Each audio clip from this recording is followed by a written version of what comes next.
ব্ৰোজেন R নাই বলে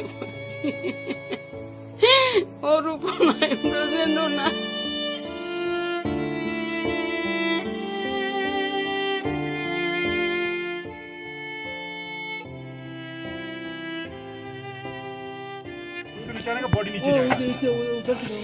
ৰাতি কমচে কম 10:10 মানত হ'ল ঘটনাটো।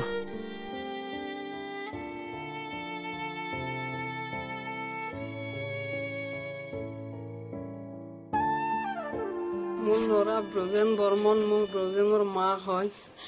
ব্ৰজেনে বেৰি তলাই গৈছে মিৰ্জাৰ লগ এটাৰ লগত অৰুণাচলত টাবাঙত যাম বুলি তাৰ দাইদাকো গৈছে তাৰ লগত যাই লখৰাত গাড়ী লোড কৰিছে। লোড কৰি পেলাই ঘৰৰ পৰা 3টামান বজাতে ওলাই গৈছে। যাই লখৰাত গাড়ী লোড কৰি সি তাতে কিবা হেৰি খোৱা বুলি কৈছে, মানে ঘুগুনি খাওঁ বুলি কৈছে। খোৱা বুলি কৈ তাতে গাড়ী লোড কৰি তাৰ পৰাই যাই অৰুণাচল পাইছে। তাতেও কৈ আছে এলা বস্তু গেলা দেখেছি, এলা জাগা গেলা দেখেছি ভিডিঅ' কল কৰি। তাৰপিছতে বৃহস্পতিবাৰেও ৰাতিপুৱাকলৈকে ফোন কৰি আছে, ৰাতিপুৱাও ফোন কৰিছে কেইবাবাৰো।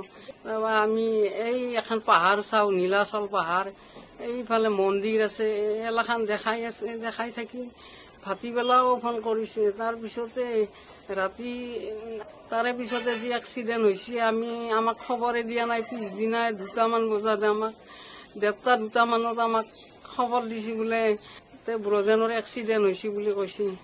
চিন্তা কৰিব নালাগে বুলি কৈছে। ব্ৰজেনৰ হাত এখন ভাঙা বুলি কৈছিলে। কৈ তাহোন আৰ্মিৰ মেডিকেলত নিয়া বুলি কৈছে। আৰ্মিৰ মেডিকেলত নি পেলাই আৰু সেইফালে ফোন চোন নালাগে, একো খবৰ বতৰা পোৱা নাই। অৰূপ ৰাজবংশীৰ মানে ঘৰৰ মানুহ ফোন লগালো, ককায়েকে কৈছে বোলে ব্ৰজেন আৰু নাই বুলি অৰূপ নাই, ব্ৰজেনো নাই।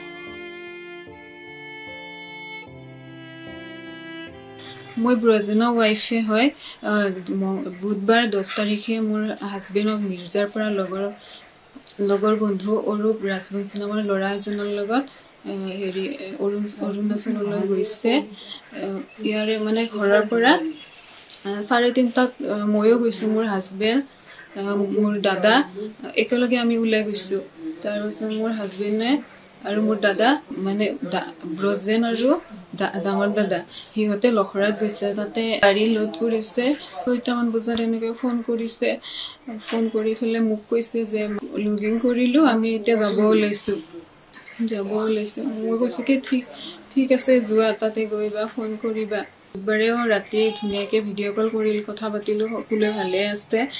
তাৰপিছত বৃহস্পতিবাৰে দিনত ভিডিঅ' কল কৰিছে যে ইয়াতে ভালে আছোঁ বা ভাত খাইছোঁ, সকলোবিলাকে ভালে আছে। মোৰ হাজবেণ্ডেও মোৰ লগত ধুনীয়াকৈ কথা পাতিছে।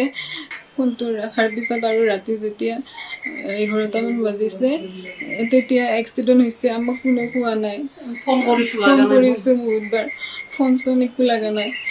তাৰপিছত ৰাতিপুৱা এনেকুৱা মৰ্ণিঙত 1টামান বজাত ড্ৰাইভাৰ এজনে খবৰ দিছে যে অৰুণাচলত ব্ৰজেনৰ কিবা হৈছে। খালি সেইখিনিয়ে কৈছে।